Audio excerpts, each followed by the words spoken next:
Most important topic for chemistry board exam. सबसे पहला topic है हमारा ये कंसंट्रेशन। तो concentration is the amount of solute which can be dissolve in 100 gram of solvent to form a saturated solution at particular temperature. कोई नहीं पूछने वाला, कोई याद भी मत करना। पूछने वाले क्या हैं लोग? Molarity and molality. इसको सबसे पहले आपको याद करना है। मोलैरिटी क्या है भाई? It is the number of moles of solute dissolve in 1 litre of solution. अच्छा, सबसे पहली बात तो एक दिक्कत होती है यहाँ पे कि मोलैरिटी को हम रिप्रेजेंट करते हैं कैपिटल एम से और मोलैलिटी को स्मॉल एम से। याद कैसे रखोगे? इसे याद ऐसे समझना बेटा, मोलैरिटी क्या है और मोलैलिटी क्या है। थिंक लाइक एक बच्चा इन दोनों वर्ड्स को बोल रहा है, तो कौन सा बच्चा सिमिलर वर्ड बोलेगा? छोटा मोलैलिटी बोल पाएगा, बड़ा मोलैरिटी सही से बोल पाएगा। तो बड़ा एम इज़ मोलैरिटी एंड छोटा एम इज़ मोलैलिटी। क्या है भाई? It is the number of moles of solute by volume of solution. ये इसका मेन फॉर्मूला होता है। और अगर किसी पे याद हो तो number of moles equals given mass upon molar mass. उसको अगर हम ग्राम में ले लें तो इसको 1000 से डिवाइड करना पड़ता है। बेसिकली ये यहाँ पे होता है, ऊपर चला जाता है। अगर किसी को ये फॉर्मूला याद नहीं हो रहा है तो यहीं से निकल जाता है, कोई दिक्कत वाली बात नहीं है। अब क्योंकि मोलैरिटी में वॉल्यूम है तो ये बन जाता है टेम्परेचर डिपेंडेंट। ओके।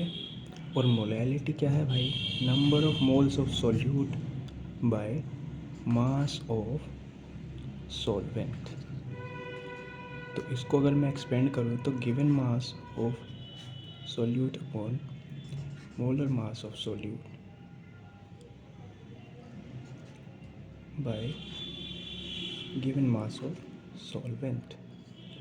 अगर ये ग्राम में हुआ तो ये डिवाइड बाय 100 किया जाएगा, जो कि 1000 से मल्टीप्लाई हो जाएगी, ऊपर चला जाएगा। बेसिकली यही चीज़ है। अब एक बात समझो, जब मैं किसी चीज़ का टेम्परेचर बढ़ाऊँगा तो उसका वॉल्यूम एक्सपेंड होगा, मास तो कांस्टेंट रहेगा। तो इसलिए मोलैरिटी टेम्परेचर डिपेंडेंट होती है और मोलैलिटी टेम्परेचर डिपेंडेंट नहीं होती। 3 डिफरेंस है, याद कर लो।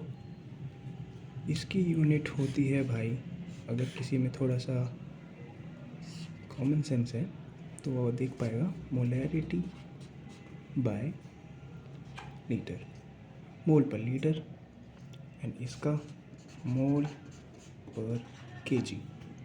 ओके, बेसिक यूनिट इसकी मोल पर केजी हो गई और इसकी मोल पर लीटर। इसे रिप्रेजेंट करता है कैपिटल एम से स्मॉल एम से, और ये टेम्परेचर डिपेंडेंट है और ये नहीं है। तो ये थे हमारी मोलैरिटी और मोलैलिटी। यही डिफरेंस आएगा, दोनों को डिफाइन कर लो, याद कर लो। ओके।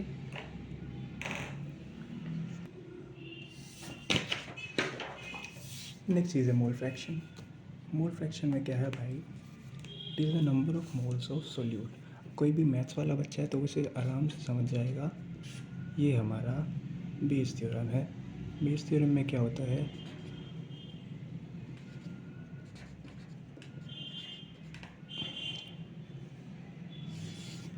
टोटल और उसमें से कितनी प्रोबेबिलिटी है उसी कॉन्स्टिट्यूएंट की, ये बन जाता है भाई हमारा सिंपल सा मोल फ्रैक्शन का इक्वेशन।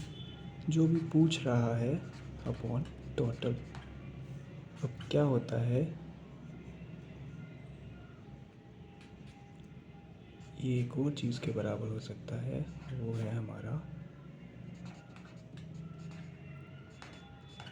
अगर समझोगे तो ये एक ही बात है, N A plus N B minus N B upon N A plus N B, जो कि कट के यही आ गया। तो इन तीनों को डिफ़ाइन करो। बाकी हम नेक्स्ट टॉपिक में बात करने वाले हैं हेनरीज लॉ और रॉल्स लॉ के बारे में, और उसको कैसे कन्फ्यूजन मिटा के याद करें। बेसिक सी चीज़ें